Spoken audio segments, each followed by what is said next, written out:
What is going on, everybody? What is going on? It is Friday, July 7th, 2023. It is the first Friday of the month, and it is a very important day. It is Micah Johnson Day. Like I said, it don't got to be on the calendar, but if it's somebody we want to celebrate, we're going to celebrate them regardless, whether it's on the calendar or not. We prefer that they don't put it on the calendar. But let's be real, they're not going to put this man on the calendar. And that's fine. He's on our calendar. Then that's all that matters.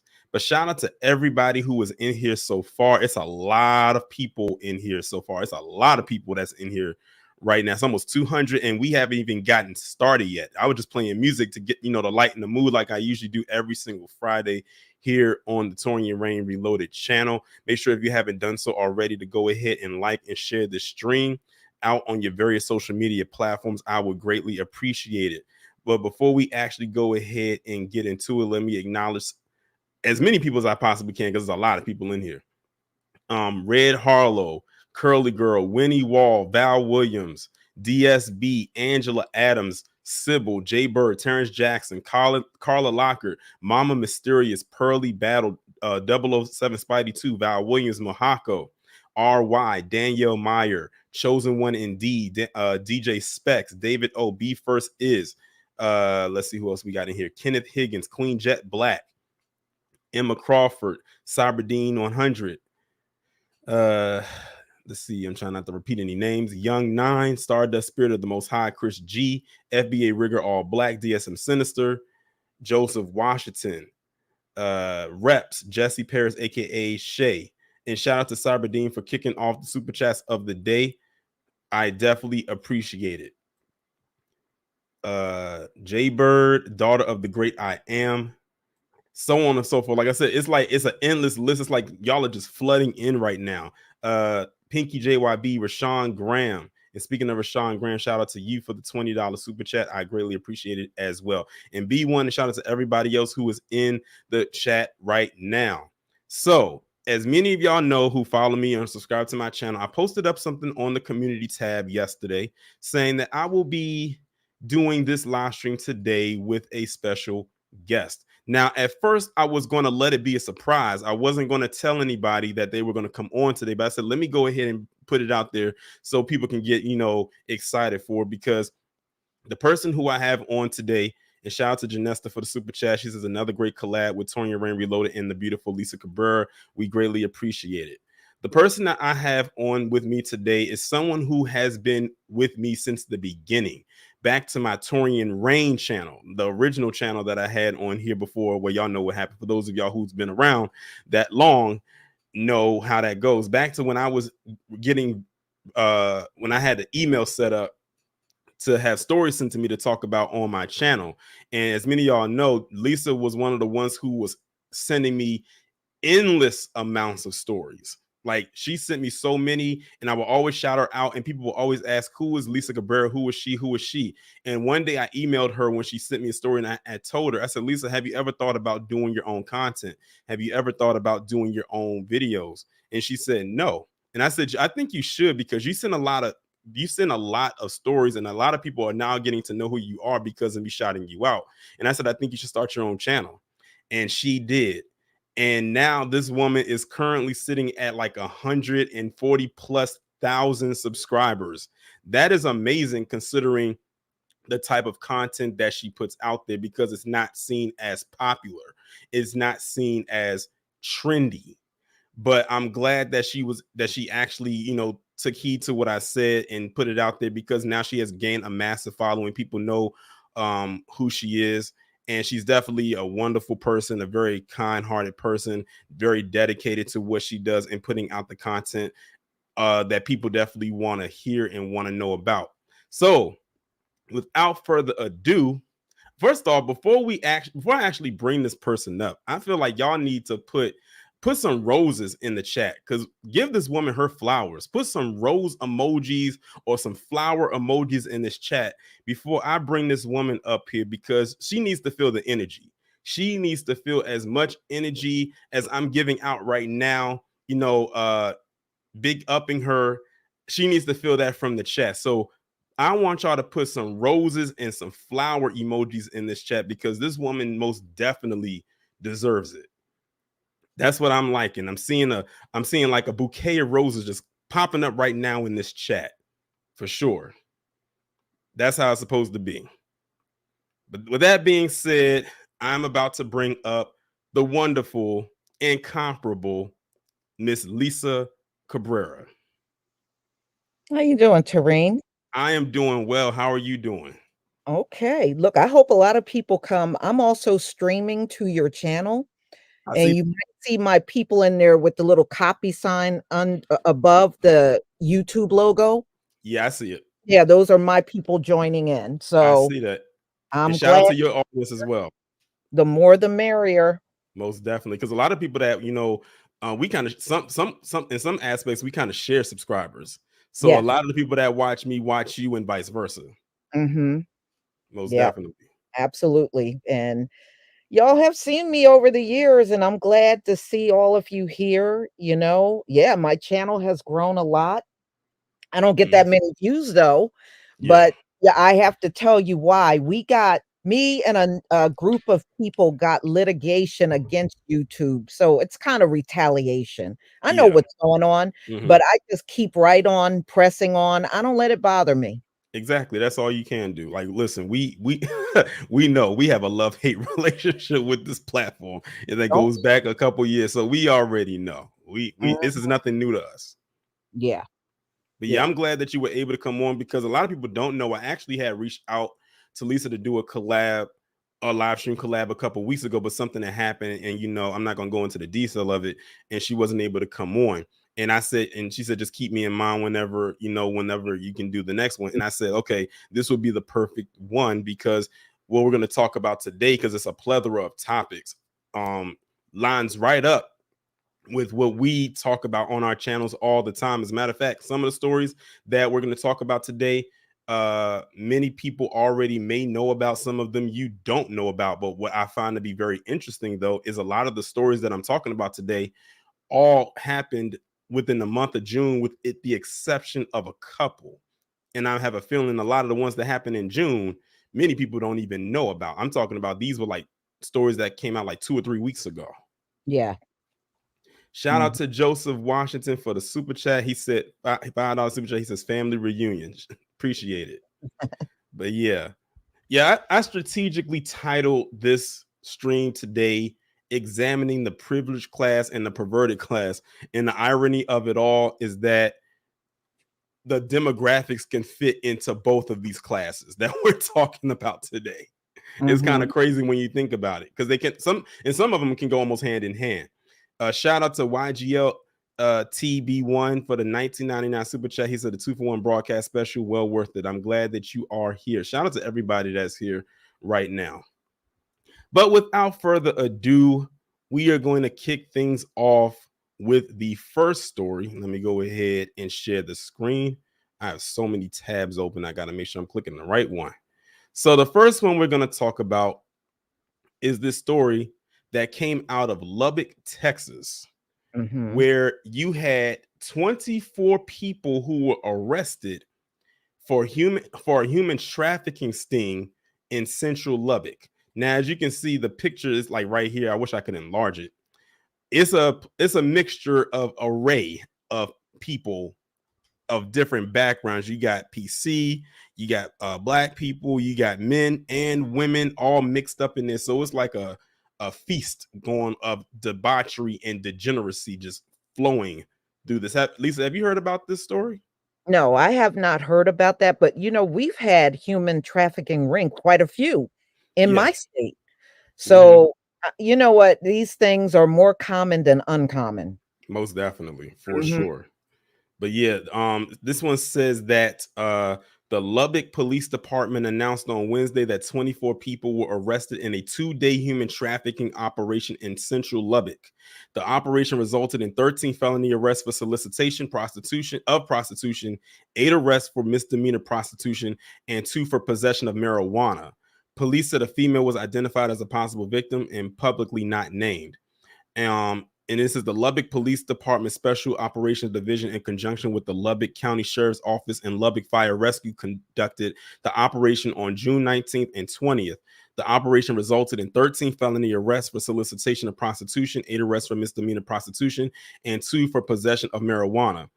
And then right here they have them all listed below based on the crime.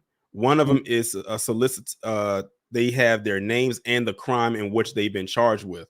So, and the thing is, along with them being a mixed crowd of genders wise and demographic wise, but it's the age brackets are very different too. So you got 52-year-olds, 26, 40, 29, 28, 38, 21. That looks like that could be the youngest one in it is 21.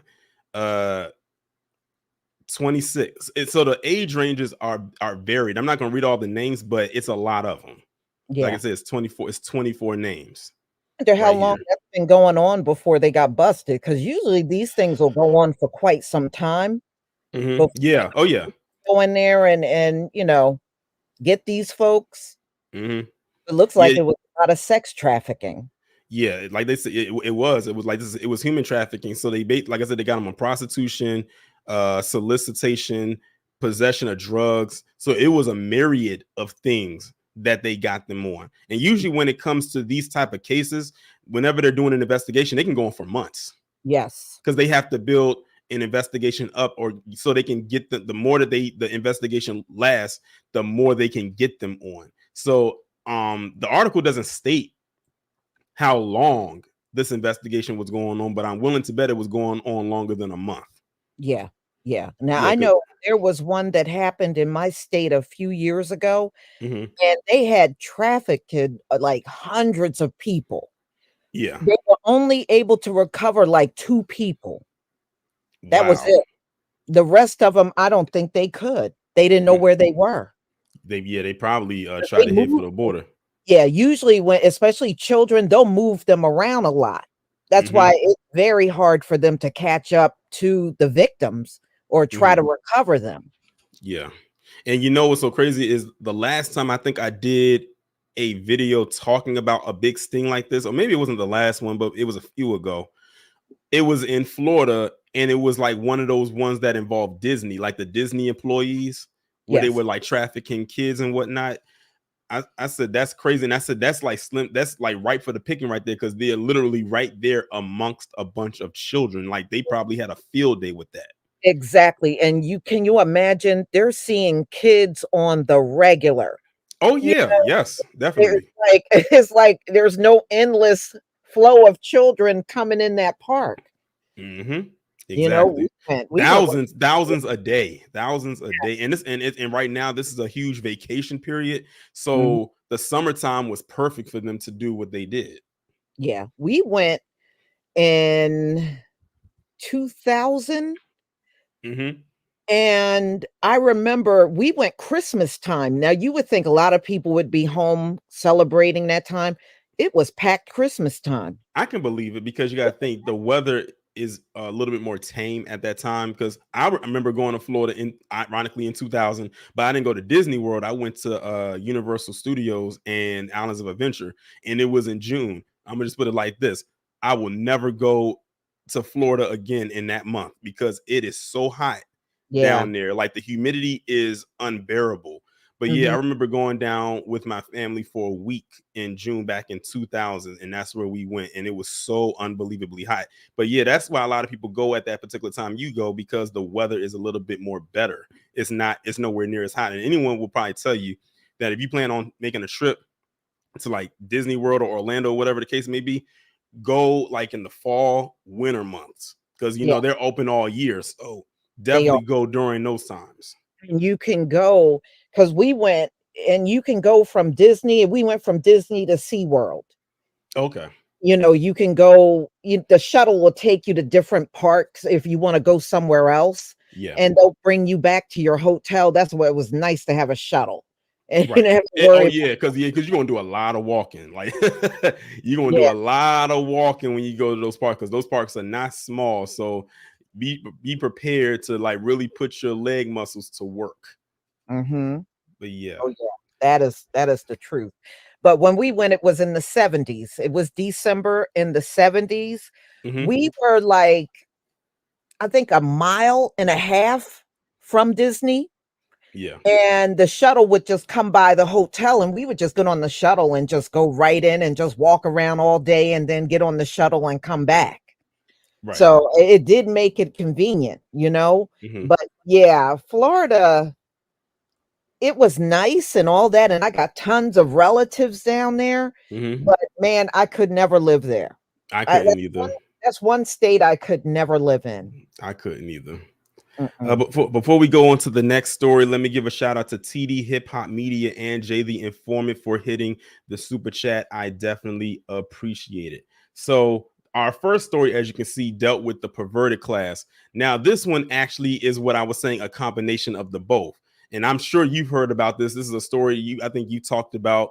I've talked about it over the years. Harvey definitely talked about it. He was actually the reason why I started talking about it. And that is none other than Allison Mack. Now, if y'all want to see, if you want to see you want to see privilege on steroids, look no further than Allison Mack. So, for those of you, well, I don't even have to ask if y'all are unaware. Many of y'all probably already know about this, but to make a long story short, Allison Mack used to be an actress on the show Smallville back in the day. And then you didn't really hear much from her again. And the reason why you didn't hear about her from her again is because she got caught up in this cult called NXIVM, along with this man by the name of Keith Raniere. Now, Keith Raniere he pretty much got life in prison. I think they gave him like 100 some odd years. So he's going to die in jail. But Allison only got 3 years. She got sentenced to 3 years, but it just came out that she's getting out early after only serving 2 years. And let me tell y'all, the details behind this story in this case is so disturbing. Mm-hmm. Like, it's hard to really stomach it. And the thing is, I remember hearing how this woman would brand the women with her initials with a branding iron. I think he had one too. And I saw some of the pictures. I don't know if you ever saw the images of when they branded those women like they were cattle. Yeah. Yeah. I had heard about that because, yeah, they were recruiting these women. Mm-hmm. Yeah. And yeah, I heard about this. And I'm surprised she got something as low. No, I'm not. No, I'm not. Oh, let me take that back. I'm not surprised she only got that amount of time. Yeah. Yeah, like I forgot what someone had told me because I had posted it up on Twitter, and someone told me how this actually happened. I think they said it was something called the First Step Act, but I'm gonna just read. It's a very short article. It just says Allison Mack, the former Smallville actor, convicted and sentenced in 2021 to 3 years in federal prison for her participation in the notorious NXIVM cult, was released Monday. So she was just released a few days ago. She's a free woman.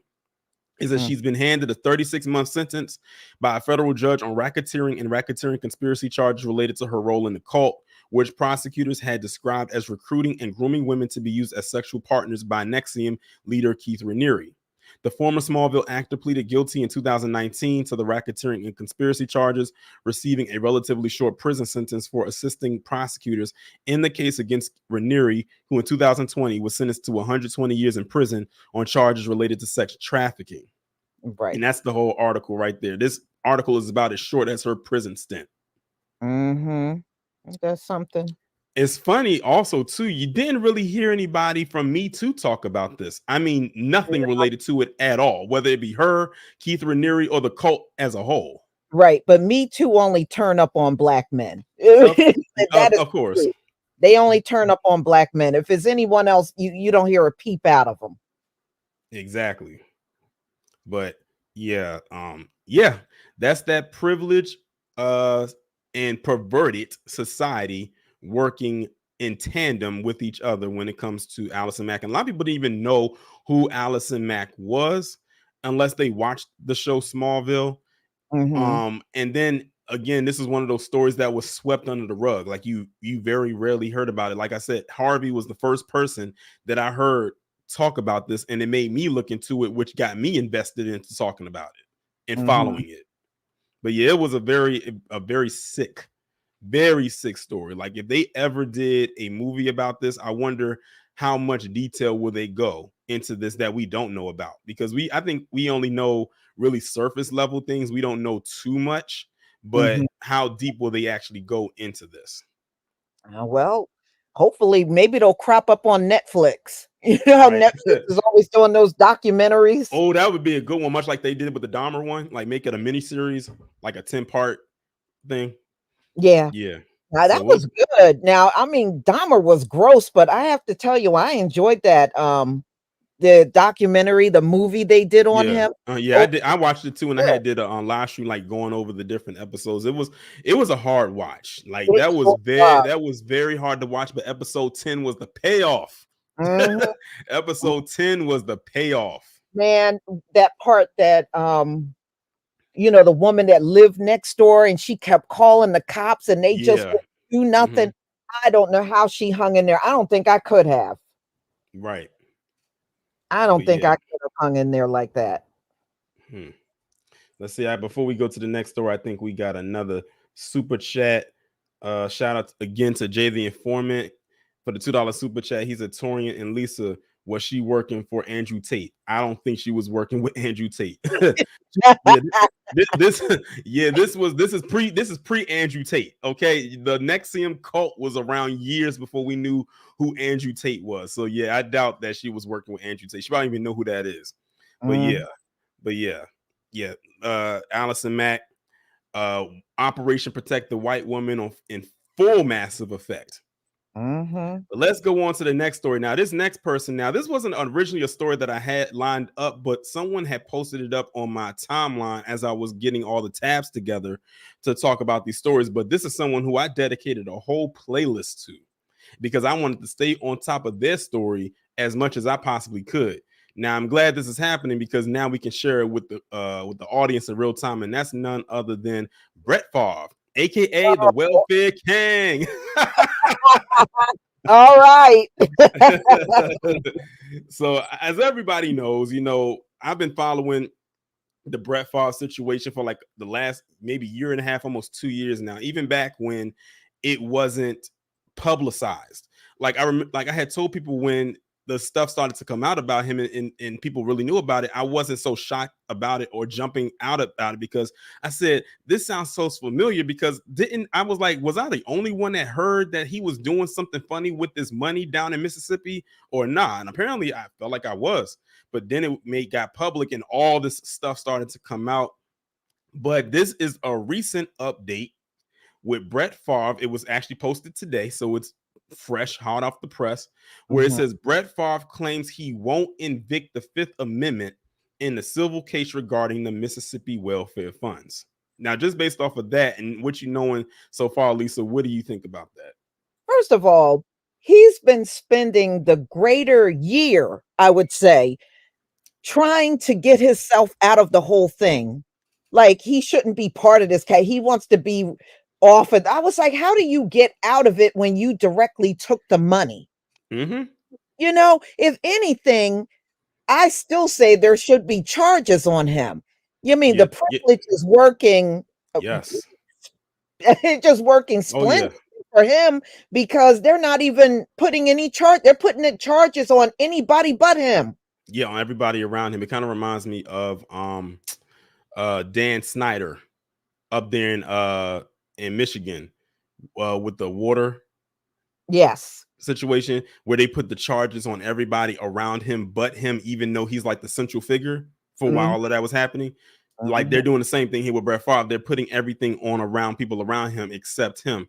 And it's just amazing how he keeps trying to get out of it. I think the last time I talked about Brett Favre was when he was saying like his team was trying to go to the judge to get some, I don't know, not an appeal, but to get removed from the case. But the judge was like, nah, like we have enough on you to keep you here. But for some odd reason, they just will not charge this dude with anything. It makes and what they're trying to do is they're trying to get out of it before that actually happens. That's what they're trying to do. Because once some charges come, then you stuck. You pretty much locked in at that point. Now you got to really go forward with it. But they're trying to get him removed from it before that happens. But let's read. I'm gonna read what they're saying. It says Hall of Fame quarterback Brett Favre continues to. I hate that they name him that. Like, give him his proper title. That's an old title. If that was a black man doing that, they wouldn't have said Hall of Fame quarterback. They would have No. said thief, you know, all kinds of names that would relate to the situation that they're in. But they Right. said, And you would think those text messages would have been incriminating enough oh yeah, for them to definitely. put charges on them too. Exactly. Because we saw the text messages. They're very public knowledge. You can just go on Google and type in Brett Favre text messages, and you'll see right there that he's saying, hope, you know, we won't get caught for doing this, right? You know, like trying to assure that that the media is not going to find out about it. Like Mhm. those messages came from him, and then some more stuff came out too. It says Hall of Fame quarterback Brett Favre continues to face a civil lawsuit arising from a Mississippi welfare scandal. He has not been accused of a criminal misconduct. He apparently is very confident he won't be. Via AJ Perez of FrontOfficeSports.com, Favre's lawyers have indicated he will not invoke his Fifth Amendment right against self-incrimination when testifying in the civil lawsuit. The comment was made in connection with an effort to Favre's lawyers to oppose an effort by 3 other defendants to stay the civil case pending the resolution of their criminal cases. Favre would be severely prejudiced by a stay, his lawyer wrote. A stay under these circumstances would unduly delay Favre's opportunity to have his day in court and clear his name. The problem for Favre is that anything he says to clear his name in a civil case could be used against him in a potential criminal case, or it could spark an investigation for the possibility that Favre failed to tell the truth while under oath in the civil case. That said, if Favre were to invoke the Fifth Amendment in the civil case, he almost certainly would lose because he would not be rebutting the evidence introduced against him. Favre has at all times insisted that he has done nothing wrong in connection with alleged misappropriation of federal welfare funds, and he continues to just nest in that. Well, I Like don't see how he can even deny it with the whole arena sitting there. exactly, you stole them funds to build a whole facility for your daughter to play volleyball. Mhm. Right, Yeah, like yeah, and also remember the money that he got for some speeches he was supposed to make that he never made. and he never made. Yep, I sure do. And on top of that, it was a bunch of interest that he never paid back. Now, what got me was that when he was paying this money back, he paid on the high end of what was owed. But when it came to the interest, which was on the very low end, I think it was like a little over 200, like 1,000, yeah. $1,000 or something like that. He's Mhm. holding on to that. I'm like, why are you holding on to pennies? Just pay Yeah. the interest. You already paid the bulk of it back. And the thing is, I read in his career, he made over $100 million. Oh yeah, Brett Favre has a lot of money in the bank. And I'm like, okay, so you had to steal welfare money? Exactly, and that's the crazy part because, like I said, I looked up his net worth because I'm sitting here saying to myself, you stole this money, this welfare money that was needed for people in Mississippi, but which, by the way, Mississippi is one of the poorest states It sure in is. America, and he took that money from them people to pay for a volleyball facility for his daughter. He took money for so-called speeches that he was supposed to give that he never gave. He didn't pay back the interest. And I looked up his net worth, which is like over $150 million. You mean to tell me you couldn't take $5 million? Because I think that's how much the facility costs. You couldn't take $5 million of that money that you would not miss and pay for your daughter's facility? It's not like you wasn't going to recoup that money back anyway. All he had to do was make a donation, and he could have even had the stadium named after his daughter. I'm sure they Exactly. would not have cared, but I don't know. It just seems so shady. And the fact that they got all these text messages and all kinds of, and I believe there's emails and Yeah, all it's a lot. It's a kinds of, lot. and he is still sitting there with no charges. Yeah, and he still believes that he's going to walk scot-free. The crazy part about it is, with all the privilege that he has, I wouldn't be surprised if he did walk. Yeah, me But too. my thing is this: you have a lot of people that love to claim that Black people, whether they are in or outside of entertainment or in a certain tax bracket, that we abuse the welfare system. Yet here you have this guy who has played in the NFL for years, gotten amounts of wealth, endorsements, and what have you, who literally stole money from welfare recipients. That's is probably as low as you can get. And I always tell people, when you look up who commits the most welfare fraud, it's people who look like Brett Favre. Absolutely. And I know you live up in that. You in Jersey. I Mhm. can't tell you how many stories I've come across just in that state alone of the welfare fraud that happens up there. And you know who it's mostly here? The small hat people. Yep, and they are the ones that be committing it. They are the biggest ones committing welfare fraud in New Jersey. Exactly. Mhm. That is All the right. truth. So now we dealt with Brett Favre. Let's move on to this new story right here, and it is a fairly new story. I don't know if you've heard about it or not, but it is new, considering that it just happened yesterday. But this time we're talking about another star with a B in their name, and that star is Brittany Spears. Got slapped. I heard about Oh, that. okay. So you did. So you did. Okay. So you did hear. Okay. So you did hear about it. Okay. Yeah, man. Listen, this story right here is wild. I actually was able to see the video, like the Mhm. actual raw video on Twitter today. And when I looked at it, I'm like, they overblew this. They blew this completely out of proportion, but I know why they did it. But we'll get into that.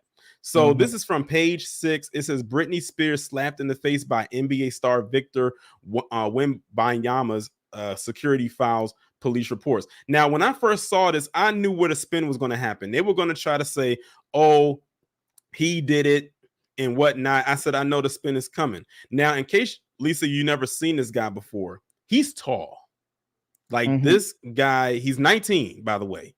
He is very, very tall. It's no, I have no doubt that his position is center, because that's Mhm. usually like whoever plays center is usually the tallest person on the team. This guy literally is like he is like a walking skyscraper. He is very tall. And Britney Spears is like maybe 5'4". She's short. And they Mhm. were saying she was trying to tap him on the shoulder. I'm like, how are you going to try to tap this man on the shoulder? Like, if you jumped up, you would probably only tap him up like slightly above the waist. Like, Mhm. what are you talking? If that, and that's if you had the jump. Now, mind you, Britney Spears was there with her, I'm guessing her husband or some kind of companion, and she ran over to this dude. So, in my opinion, security did what security was supposed to do. But when Mhm. I looked at the video, it painted a different story for me. But I'm gonna read the article. It says Britney Spears was reportedly smacked in the face by a member of the San Antonio Spurs players' security team Wednesday night. Victor Wembanyama's security guard alleged assaulted the pop star, age 41, at celebrity hotspot Catch inside the Aria Resort and Casino in Las Vegas around 8:30 p.m. local time. An insider told the outlet that Spears was a quote-unquote fan of the pro baller, and so she went up to ask him for a photo together. Now, when you look at it, it's like, why would you do that? And first off, you're Britney Spears, so people would know who you are. You don't have to run up to someone like you're a crazed fan. Like, you could have had some decorum and just walked up there, and I'm sure they would have, like, like let it happen. But when you look at how she did it, she ran up there like she was a groupie. Yeah, that's what I said. She ran up on him like a groupie, and she should know better than that, being a celebrity herself. Exactly, especially considering all the stuff she's been through for the last few years with that conservatorship with her dad. Like, that Mhm. was a whole fiasco right there. But I guess this is her way of saying, I'm finally back outside. Let me go and frolic and be free. But I'm like, at the end of the day, you're still very much, albeit not relevant anymore, but you're still very much a public figure. And my thing is Mhm. this guy's 19 years old. When Britney Spears was in her prime, this dude was not born yet, or just about to be born. He wouldn't Right. know who he was from a can of paint. Mhm. They said Wembanyama, a 19-year-old from France, was just signed to the Spurs during the 2023 NBA draft on June 22nd. So, okay, at least if you haven't seen a picture of him, that's him right Yeah, here. I actually did. Mhm. Okay, that's him. He was photographed signing autographs for other fans the same night as the incident. Now, my thing is this: if he was there signing autographs for other fans and there was no other incident, and you did what you did and what happened with you, what does that say about you and how you conducted yourself? Right. Now, these are fans who are not famous. They're just coming to see this guy play. You actually have a name to yourself. You are practically a brand, and you're acting like a groupie. Mhm. It says Yeah. it says Spears tapped him on his back right shoulder. I don't know how that happened unless he was bent over, according to the report. And the security guard then allegedly, quote unquote, backhanded her. And like I said, I saw the video. Let me paint the picture of the video I saw. So she comes up from behind, to try to tap him on, like they say on the shoulder, but when I saw he was walking, so I don't know where they're getting the shoulder thing from. And she reaches out to like tap him, but the security catches her hand and swings it back, and she causes herself to slap herself with her own hand. That's the video I saw. Anybody who's on Twitter, because I think TMZ had posted the raw video, and that's what happened. The security caught her hand right in time and pushed her hand back and caused her to smack herself in the face. Just like security did not smack her, because if security had smacked her with as big as a hand that security has, she would have been on the floor. So she's lucky security made her slap herself. She went upside her own hand, just like a dumb blonde. Right. She got backhanded by her own backhand. That's what it is. And then it says she reportedly nearly fell to the floor and her glasses were knocked off. It says the toxic singer returned to her table where she composed herself, and the security later apologized. And this says, you understand how it is when you're being swarmed by fans, he allegedly told the music superstar, which she reportedly accepted. She appeared to be accompanied by her husband, Sam Asghari, and her manager, Kate Hudson. At the time, reps for Spears and Wembenyama did not immediately return Page Six's request for comment. The media spokesperson for Catch declined to comment. The Grammy winner filed a police report for battery. Page Six can confirm. The Las Vegas Metro Police Department tells us they responded to an incident on Las Vegas Boulevard Wednesday night at 11 p.m. Pacific time regarding a battery investigation. The public information officer also notes no arrests or citations have been issued. Law enforcement sources told TMZ Thursday the incident is being handled as a criminal investigation and the case can be referred to the district attorney's office. However, it has not been confirmed whether criminal charges will be filed against the security guard, whom they identified as Spurs team security director Damian Smith. Well, I don't think he should be arrested. They need to arrest Brittany. She slapped herself. So she should be arrested. Right. But yeah, that was the article. But there's also a video where they interviewed Victor. And I'm gonna play it. I'm enlarge it right quick so we can get the words from him and what he had to say. What happened last night is I saw the news obviously this morning. I woke up to a couple of phone calls, and so yeah, there was something did happen a little bit when I was walking with some security of the team to some restaurant. We were in a hall. There was a lot of people, so people calling me obviously, and there was one person who was calling me, but we talked before with the security, don't stop because it's gonna make a crowd. So I couldn't stop. So that person was calling me, sir, and that person grabbed me from behind. So I didn't see what happened because I was walking straight and we told don't stop. But that person grabbed me from behind, not on my shoulder. She grabbed me from behind, and so I just know that the security pushed her away. I don't know with how much force though, but security pushed her away, and I didn't stop to look, so I kept walking and enjoyed a nice dinner. That was a fun night with the guys. What happened? Okay, so that's the whole statement from him when they was asking him about it. And yes, Spidey, he is from France. Yeah, you can hear his French accent. He's from France. That's where he's from. But what I thought was interesting, though, and I'm looking at this tweet coming from this person named Skin Surrection, and I'm looking at these rather interesting emojis he has in his in his name. They're already trying to demonize this guy just based off of how he conducted himself with talking about it.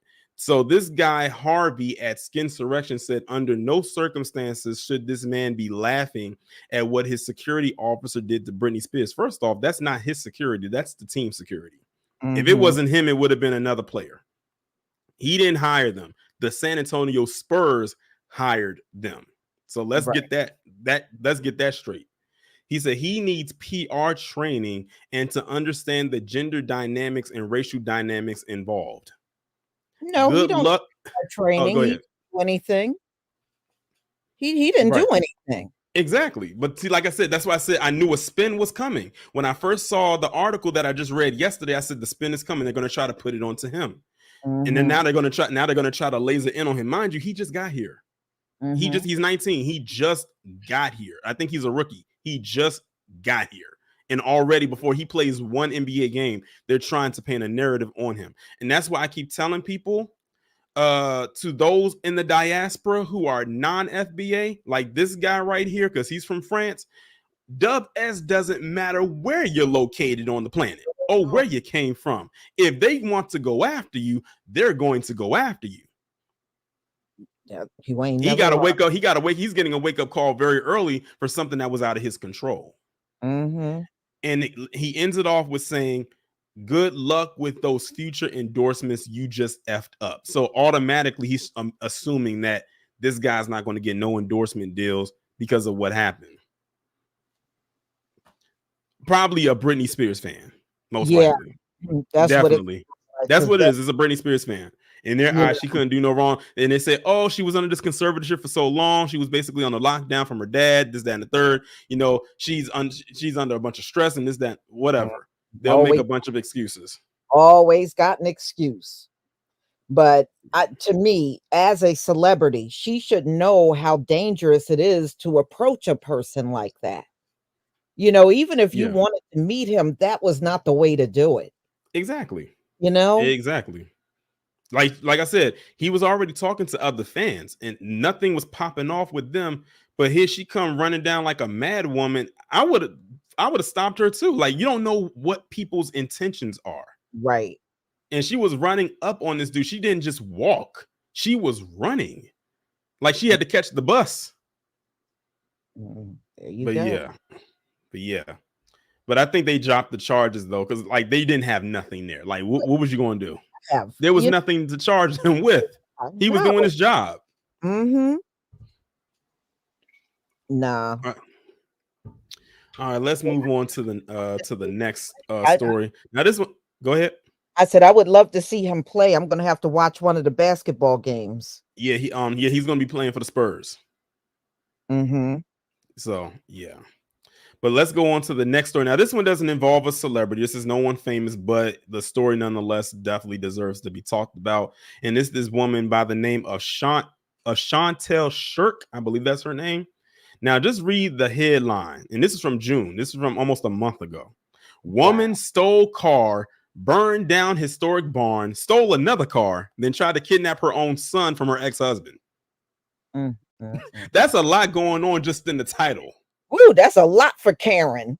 Exactly. And look at her. No mark on her face. Clean. Clean face. And you have not one scratch on her. So let's see what the details about this is.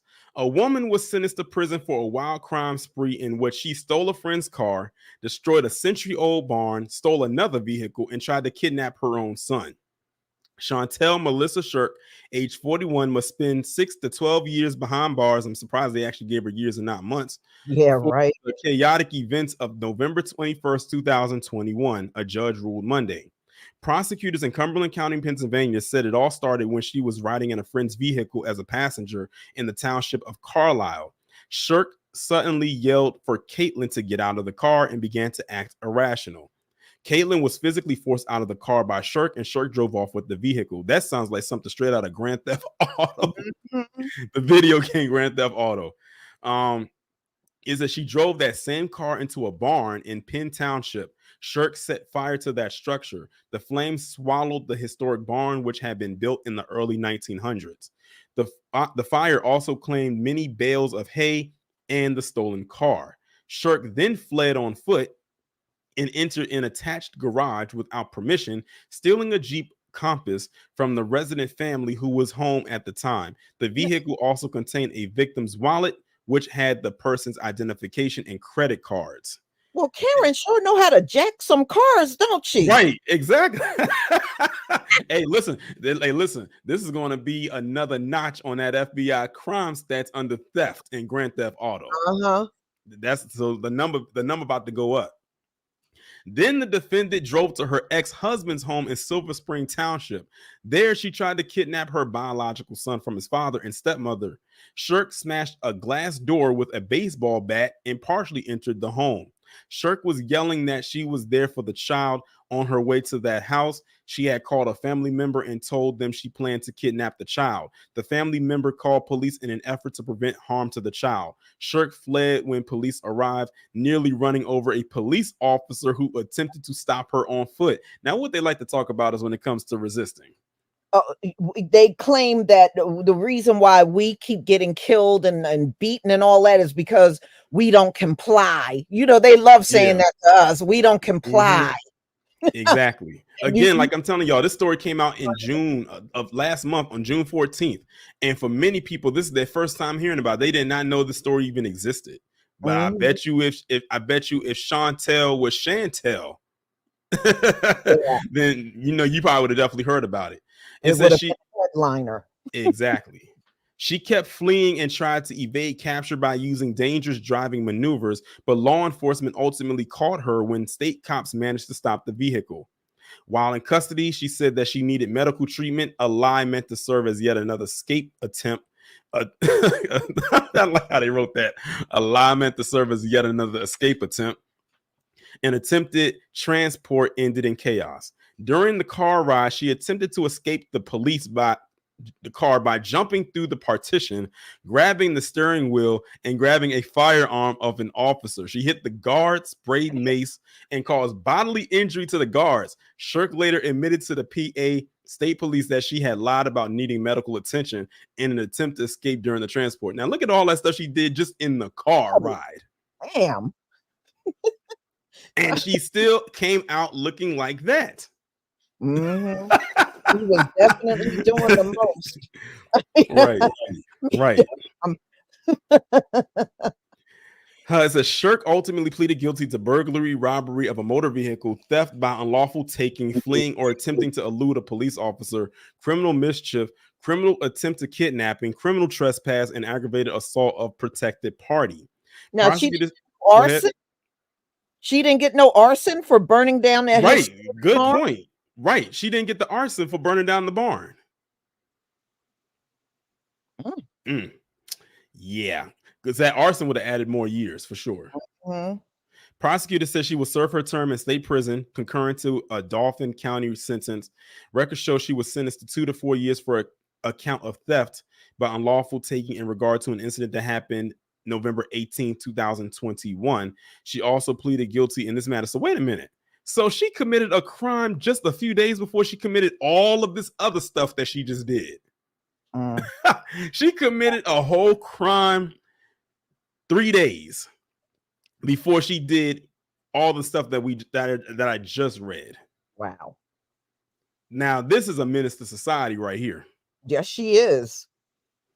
And she kind of, and I'm looking at her picture, she kind of looks like Kathy Bates in Misery. Yeah, she kind of do. Just a younger version. Like a younger version of her. Like, yeah, she kind of do.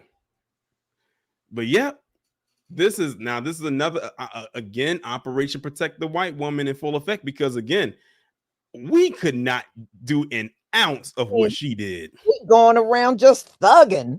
Exactly. I'm still stuck on the part where she was acting crazy in the police ride to the station. Man, like that part, that's the part that got me out of everything that I was hearing here. Yeah. I mean, she was thugging it. I'm like, damn, she jacked a couple of cars. I said, she sure know how to steal a car. Right. Exactly. And she did it with the quickness. She was wasting no time. She knew how to hotwire that car. And then try to kidnap her son. She did all of this in a day. Yeah. That's the crazy part. She did this all in a day. Yeah, I guess we see why she lost her son. Oh, yeah, for sure. Yeah, definitely. too tight. Yeah, exactly. But yeah, let's move on to the next story right here. And this is involving two people and is in Kansas. Right here, posted June 19th. This is 2 arrested for smuggling meth into the Kansas jail. I saw that one. I said, when I looked at that picture, I said, they look like a couple of inbreds.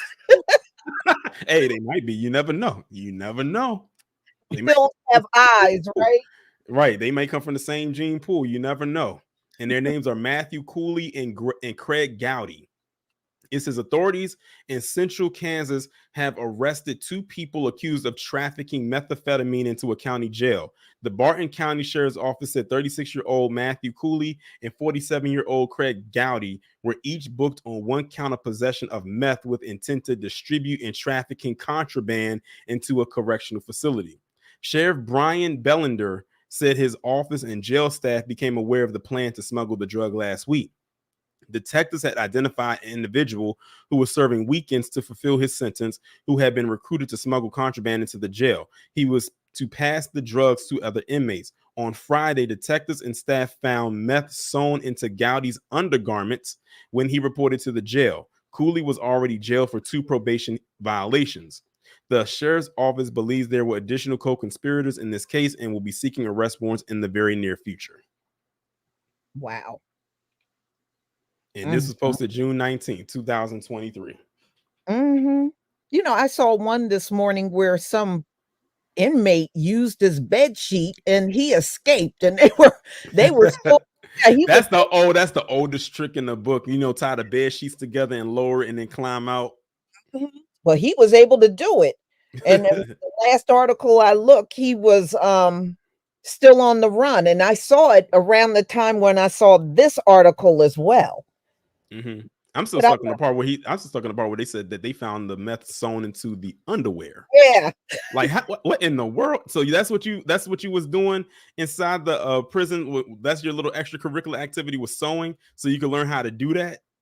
Yeah. Before we go any further, shout out to Ren 11B Airborne for the $49.99 super chat. He said we appreciate our new black media, and then he gave a shout out to Afro Lee. He says, Afro, I'll drop some support for you today as well. We appreciate it. But anyway, let's move on to the next story. That was a very short story right here. Now, this one right here is more of an update on a little menace whose name is not Dennis, but it should have been. And that is Ethan Crumbley. You remember Ethan Crumbley? Oh, man. Yes, I do. Yeah. Oh, yeah. Those are his parents. Those are his parents. Now, I will give them this. I am glad that they have decided to go and get his parents and jail them as well, because in my opinion, they played just as big a part in this as their demonic son. Yes. So I'm glad that they went after them too. But this article that got posted June 23rd said Michigan high school shooter showing sporadic disturbing behavior in county jail. Well, my thing is this: he was already showing that sporadic disturbing behavior before he did what he did, and while he was doing it. So you, in my opinion, are preaching to the choir. But let's see what. Go ahead. Did it come out that his parents pretty much neglected him? I think so. And he was going over to a neighbor's house, and the neighbor was kind of, help feed him and, and kind of looked after him, because they said his parents really didn't pay much attention to him. Yeah. And I think something else came out too involving the dad. I hope this is the same one, but I think they said the dad also had a child with another woman who lives in Florida. Yeah. So it was a lot going on with that story. It was a lot going on. And I think it came out that the mother was having an affair. Do you remember that? I don't remember that. Yeah, the mother was also cheating on, his father. Yeah, she had some man on the side. I think it was from her job. She was fooling around, and that came out.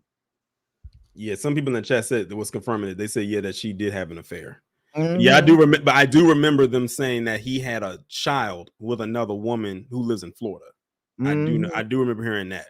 Yeah, but it says Michigan school shooter Ethan Crumbley has recently exhibited sporadic disturbing behavior in jail. Prosecutors have said in a court filing Thursday, Oakland County prosecutors disclosed incidents of the recent behavior. Recently, the defendant has started exhibiting sporadic disturbing behavior. This behavior has been documented via report and body-worn cameras from jail personnel responding to various incidents. It is not readily apparent what the impetus for or cause of this behavior, the filing says. The filing states that the court is required to consider the behavior and Crumbley's ability to participate in future hearings, saying these incidents relate to the defendant's competence. There you go. So I said, I was saying to myself, I wonder where this is leading to. And they just said it right there. They're trying to do the insanity thing. Yeah, that's their go-to thing. Right. They said the prosecutor called the behavior concerning Friday morning at a routine hearing evaluating Crumbley's detention in an adult detention facility as a minor. Well, you want to go out there and do grown-up things, even though most grown-ups wouldn't do what you did, but hey, you wasn't acting as a teenager either, so you get what you get. Mm-hmm. Still, the prosecutor and Crumbley's defense team told the judge they believe the teen is competent to participate in his upcoming Miller hearing and sentencing. The attorneys at the hearing said that they are fully prepared to hold Miller's hearing scheduled for July 27th, during which prosecutors will present evidence as to why the teen should be sentenced to the harshest punishment in the state, life imprisonment without the possibility of parole. His defense team is expected to argue mitigating factors in favor of a prison term of years. Oakland County Circuit Court Judge Kwame Rowe deferred to the defense team that declined to refer to him for a forensic evaluation and potential treatment at the Friday hearing. Crumbley appeared via video during the remote hearing and spoke only to confirm that he could hear Judge Rowe and consented to the virtual proceeding over an in-person court appearance. Crumbley pleaded guilty to fatally shooting 4 students and wounding 7 others at his high school on November 30th, 2021. Crumbley entered the plea last October, pleading guilty to 1 count of terrorism causing death, 4 counts of first-degree murder, and 19 other charges stemming from the mass shooting at Oxford High School. Prosecutors also noted in the court filing that Crumbley's recent behavior should not call his guilty plea into question. To be clear, the behavior referenced in this motion is recent and was not occurring at the time defendant entered his plea. There is no evidence that raises a bona fide doubt as to defendant's competence at that time, a footnote in the filing says. CNN reached out to an attorney for Crumbley for comment about the behavior. The Oakland County Prosecutor Office declined to comment further on the matter, and records detailing the jail incidents were not immediately available. Due to restriction of the release of healthcare-related information, our office will not comment beyond the information included in the brief filed yesterday and referenced in court this morning, Oakland County Chief Assistant Prosecutor David Williams said in a statement to CNN.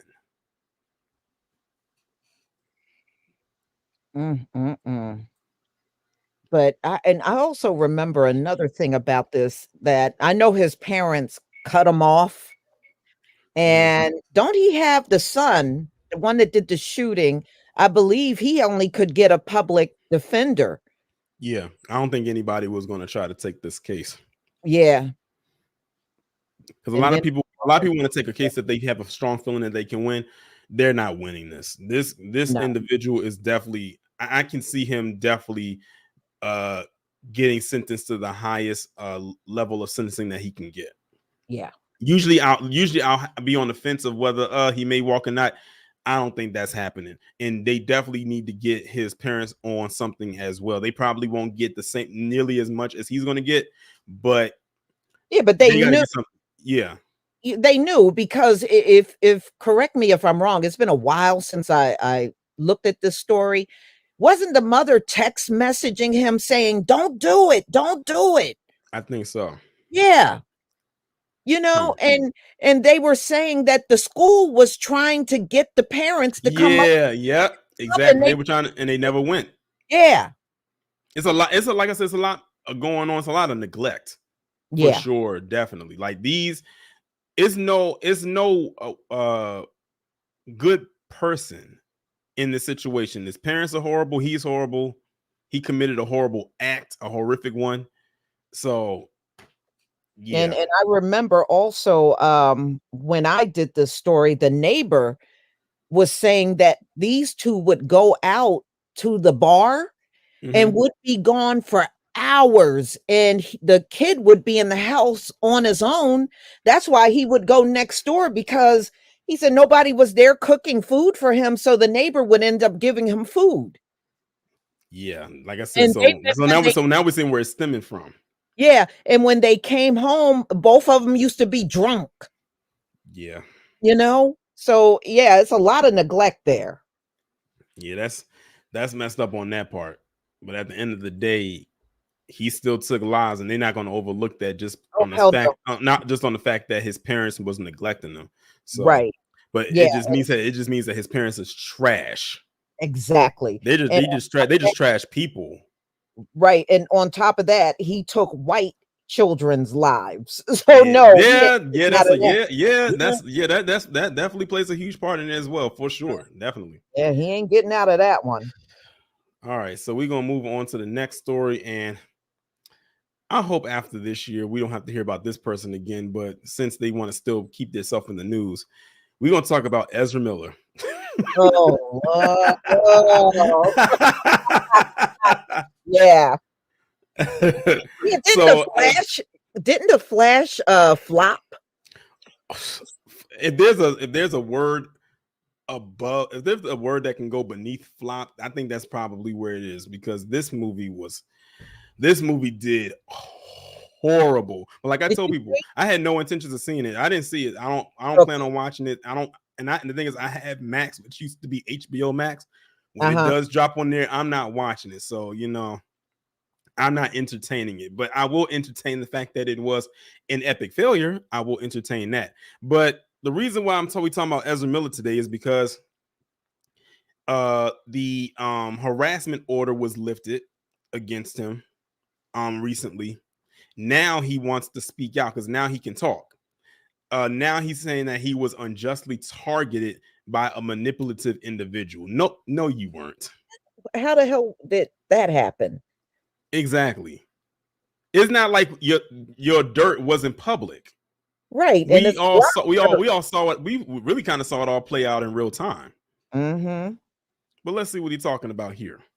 Ezra Miller issued a rare statement over the weekend after a temporary harassment order issued against them was lifted. While it's personal victory for the 30-year-old, professionally, the actor's would-be blockbuster The Flash has become one of the year's biggest disappointments. It actually became one of the biggest disappointments in Warner Brothers history, but I'm going to talk about that in a separate video.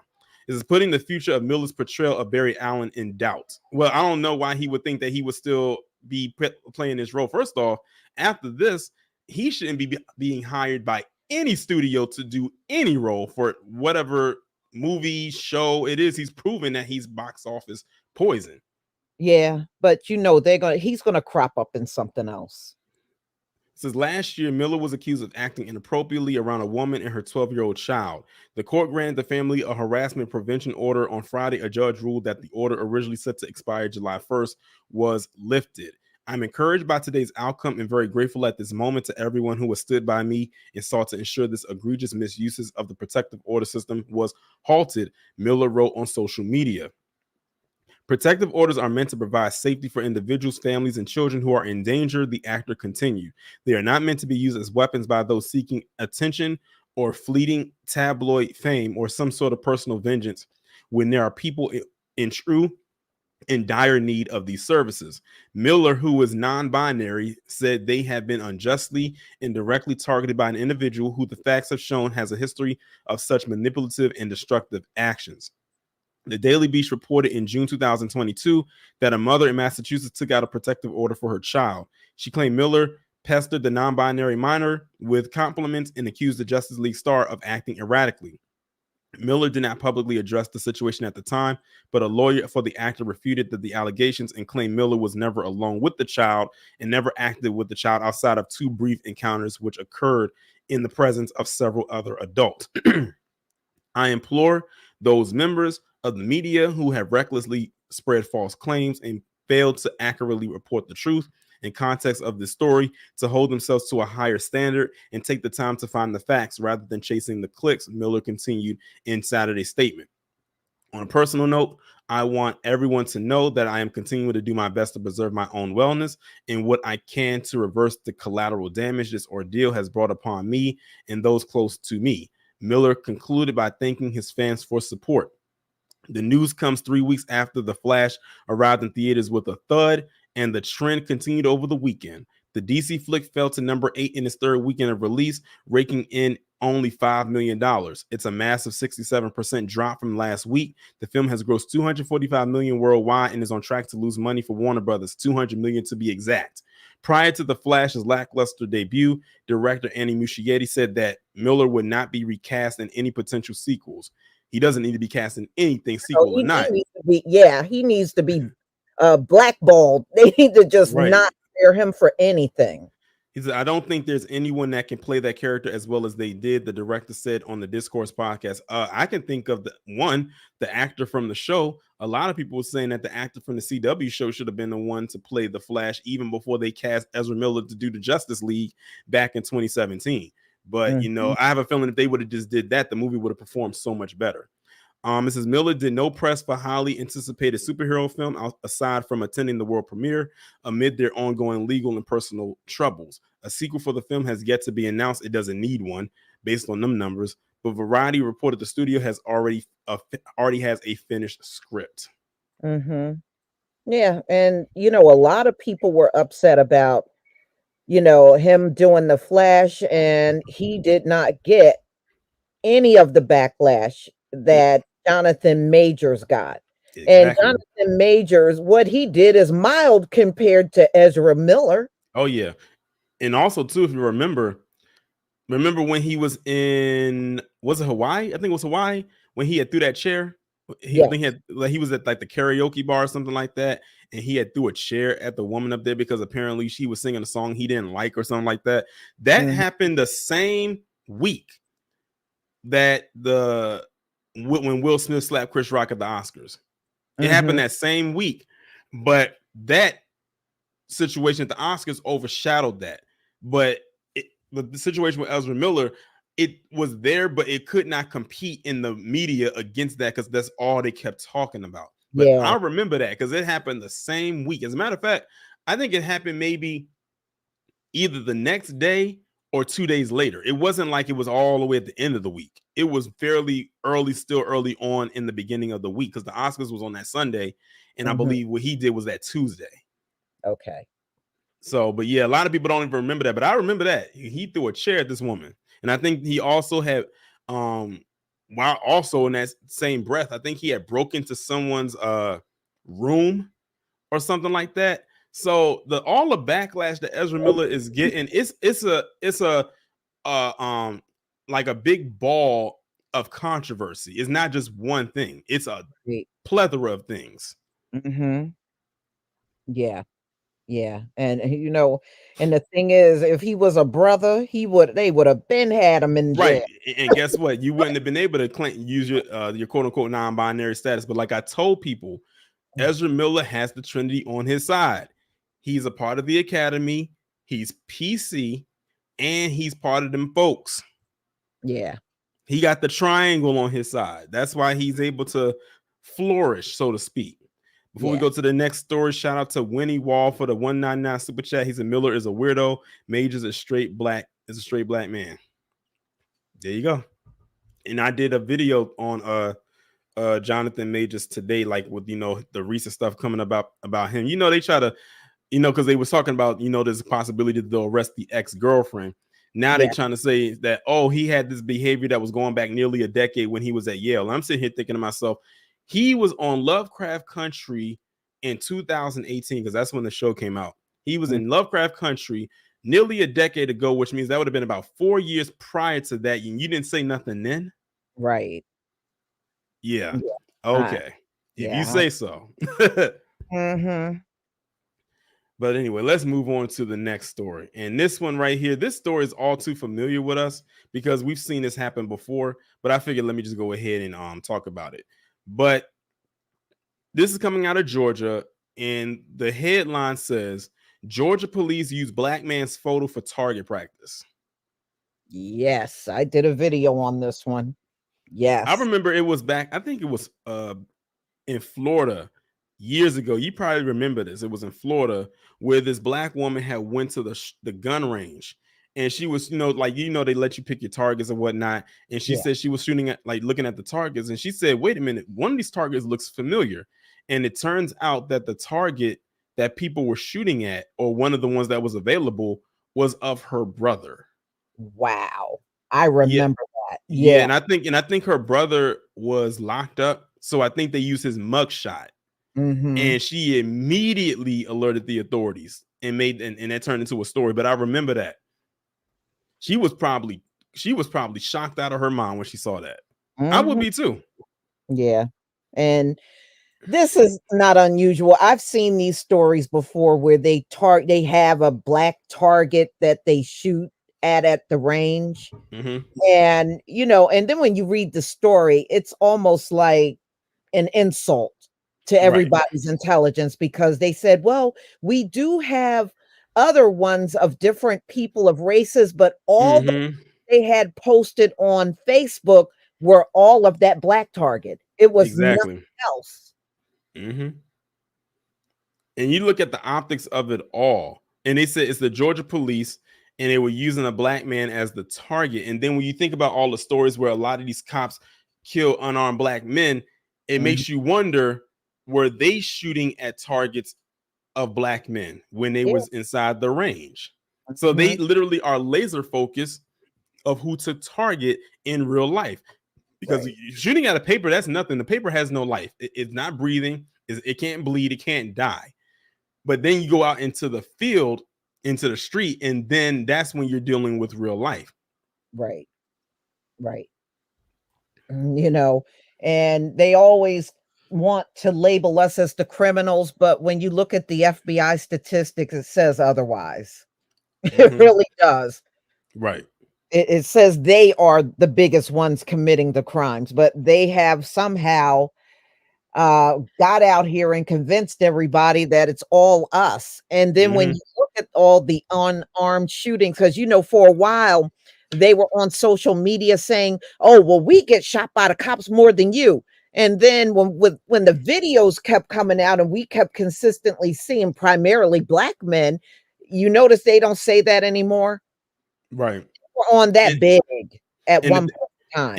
and the crazy part about it is, it's not like these are like, how like you saw the, I don't know why I didn't pick up on this before, because the subliminal was there. Remember at one point when you had the targets, it was on a white piece of paper, and the target was in the what's the word that I'm looking for? The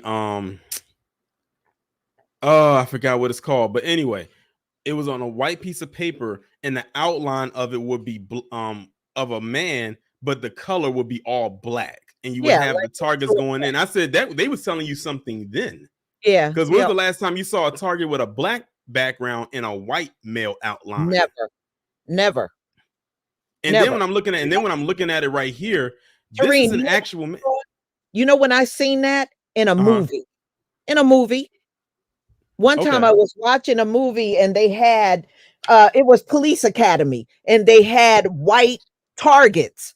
That's the only time I ever seen it seriously is in a movie. Yeah. But when you see these cops doing it, it's always someone black. Mm-hmm. Oh, and shout out to DJ and Keith and Carlton way in the chat. They said silhouette. That was the word I'm looking for, was a silhouette. Silhouette. Yep. But yeah, and if you look at this image right here, that's an actual black man. Like, Yeah. that's someone who exists. It's Mm-hmm. not like it's a fake. This is someone who is real. Yes.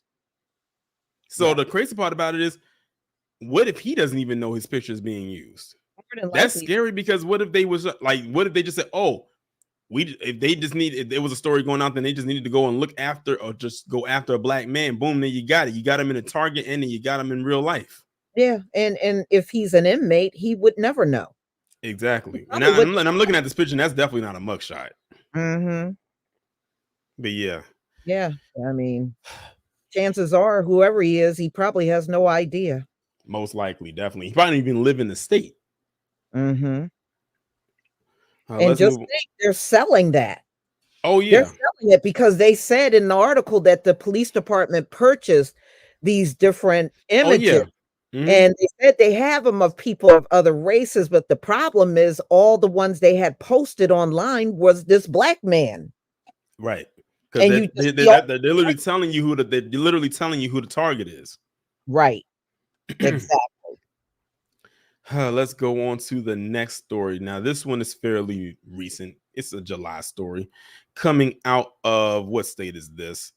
Oh God, another Florida story. I swear, all these Florida stories.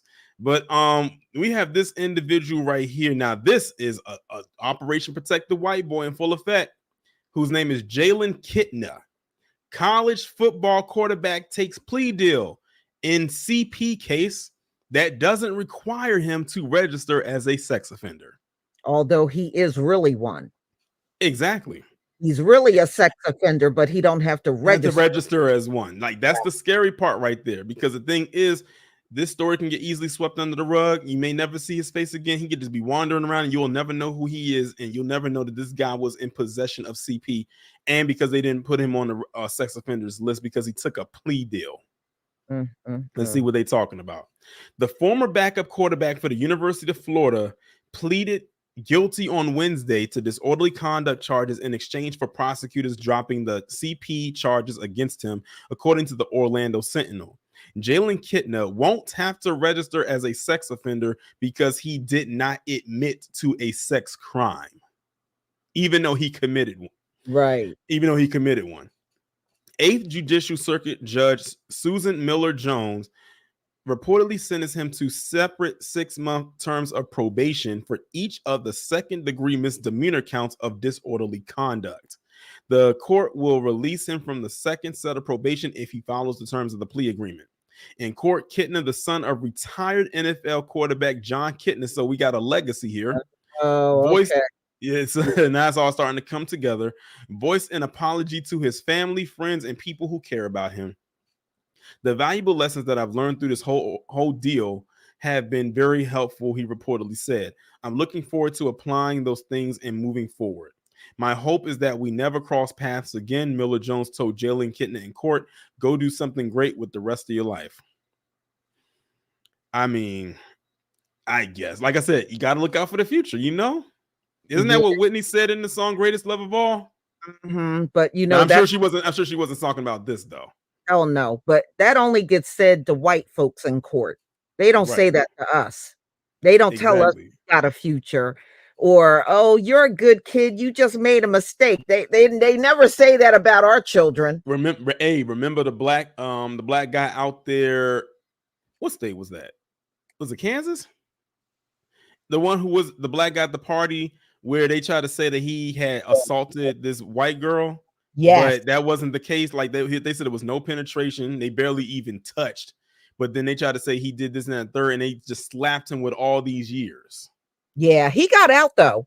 Yeah, but that's I mean, I'm glad that he did, but it shouldn't have never gotten to that point. No, it shouldn't. And meanwhile, this guy actually committed the crimes in which he should have been at least registered as a sex offender, but because he took a plea deal, they're like, oh, we're gonna spare you. We got to look out for your future.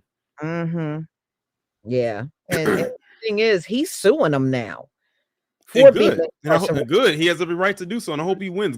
I'm talking about get everything down to the dust. Yeah, exactly. Police in Gainesville, Florida, said that Jalen Kittna shared 2 illicit images on the instant messaging platform Discord. Detective Montague contacted Kittna at the residence and interviewed him, authorities said last year. Kittna stated that he remembered sharing the 2 images, but believed them to be legal since he found them online. What?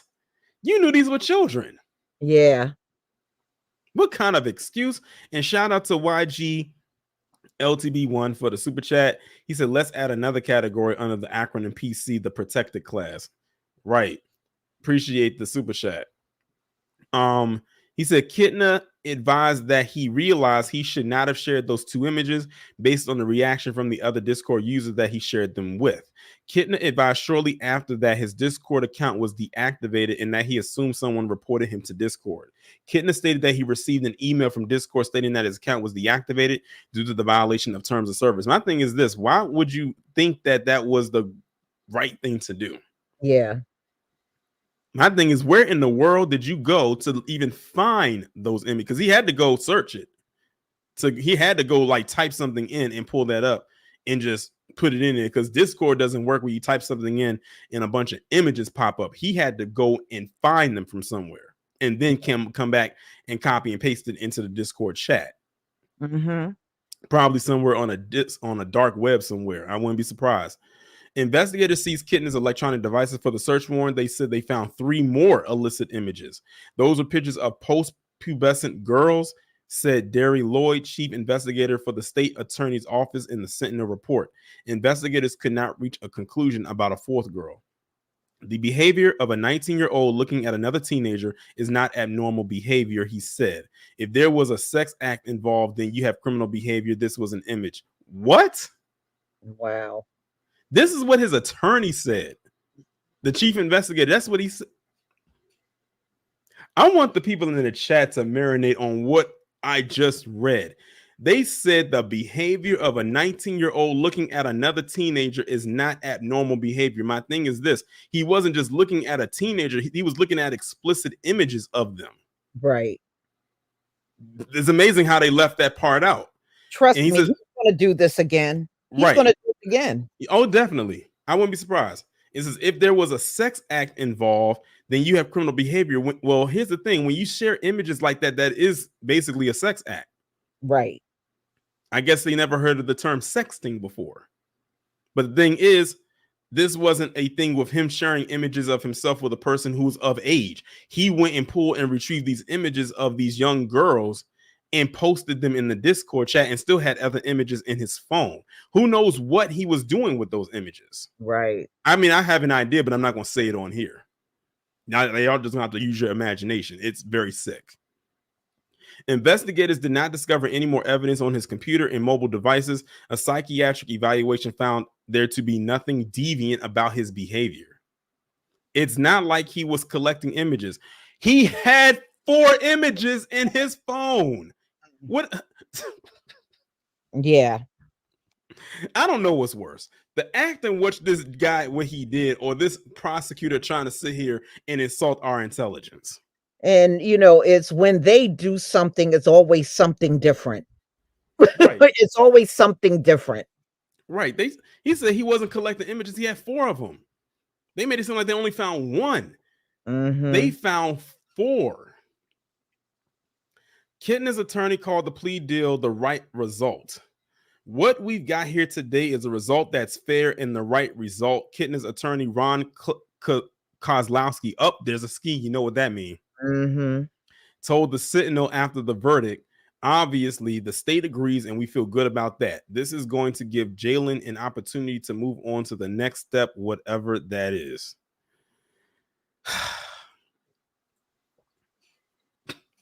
That was ridiculous, but not surprising at the same time. No. You know, they're going to get breaks that we will never see. Exactly. That's just the way it is. That's how their system runs. Right. But let's move on to the next one. We only got 2 more stories. This one is coming out again of Florida. Damn. Another Florida story. Now this one doesn't have anything to do with anything like what the last one was, but it's still a wild story. Florida man charged with shooting a missile into an occupied vehicle, causing truck to roll and crash. Wow. Where in the hell did you get a missile from? Yeah, really. That's what I'm trying to figure out. Before I even read this, I want to assume that maybe it was a firecracker, like, you know, one of those missile firecrackers that you can get. That's what I'm assuming, because I don't want to believe this guy actually had some kind of a missile launcher of any type and just shot it into this vehicle. Like people in the chat, how did exactly RY? How did he get a missile? We about to find out, because I'm curious now. A 28-year-old man in Florida was arrested for allegedly targeting and shooting 2 people in a moving pickup truck, causing the vehicle to flip over and crash, and also shooting a missile into the truck while both occupants were inside. So this guy shot the missile into the truck after they crashed, not causing them to crash, but after they crashed. Oh, he wanted them dead. Yeah. I wonder, where the hell did he get a missile from? We're going to keep on reading because I'm curious. They need to tell us where did he get this from. Julian Mendez Wolf was taken into custody on Monday and charged with 2 counts of attempted first-degree premeditated murder, which is actually the right charge when you think about it, with a firearm, as well as 1 count of shooting a missile into an occupied vehicle. According to the Collier County Sheriff's Office, at around 11 p.m., on Thursday, June 1st, Mendez Wolf was involved in a shooting incident in Immokalee Road near Twin Eagles Boulevard. Investigators say that Mendez Wolf specifically targeted the 2 victims who were both shot while inside of a black pickup truck. Mendez Wolf is currently held in the Collier County Jail Records show that Bond is being held on the attempted murder charges, while his bond for shooting a missile into an occupied vehicle was set at $250,000. After Mendez-Wolf started shooting at the two occupants, the truck rolled over and crashed. Sheriff Kevin Ramsbosk said in a Facebook Live video, referring to the incident as an outrageous act of violence that was senseless and deliberate. According to an incident report obtained by the Naples Daily News, deputies responded to the scene of the crash initially believed that the two injured persons were victims of a single car vehicle crash. However, the sheriff's office said that first responders later realized that the two victims were both suffering from gunshot wounds. They're actually very lucky to be alive, considering what he did.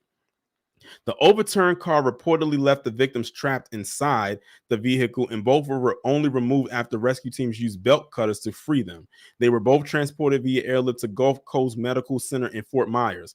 During the subsequent investigations, authorities on June 8th released a photograph showing the back of the truck being driven by the victims when they were shot, in hopes that the picture would generate new leads leading to an arrest. Authorities also offered a $3,000 reward for information leading to the shooter's arrest. Wow. A GoFundMe page was set up to fundraise on behalf of the shooting victims, identifies them as Amy Chesser and Scotty McCandless. The page, which has raised just over $18,000 of its $25,000 goal, says they both suffered devastating, life-threatening injuries in a traumatic incident on June 1st. While much remains unknown about the events that led to their injuries, it is certain that both have sustained brain trauma that will likely impact them for the rest of their lives. A very long, challenging road to recovery lies ahead. Amy and Scotty were both airlifted to a trauma hospital where they continue to fight for their miraculous recoveries. We are all praying for.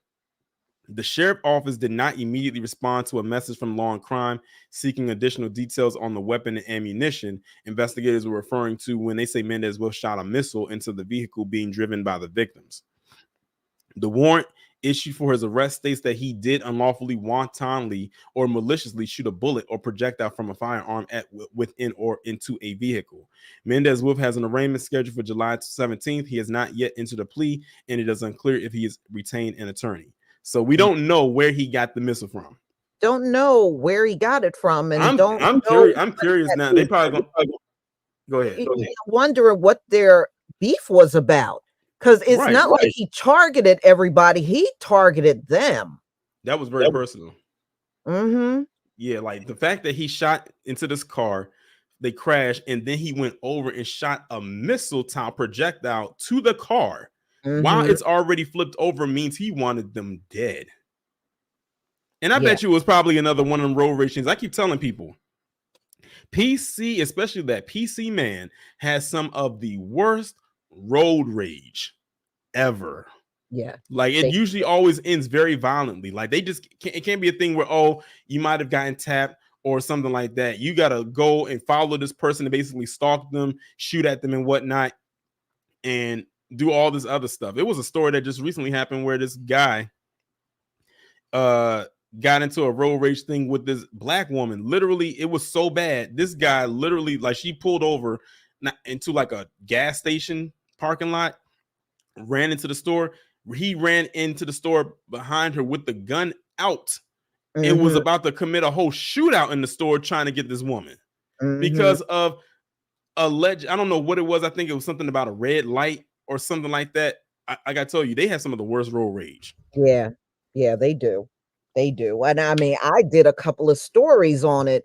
And these one I did, two white men were in a road rage and they got out and started fist fighting on the highway.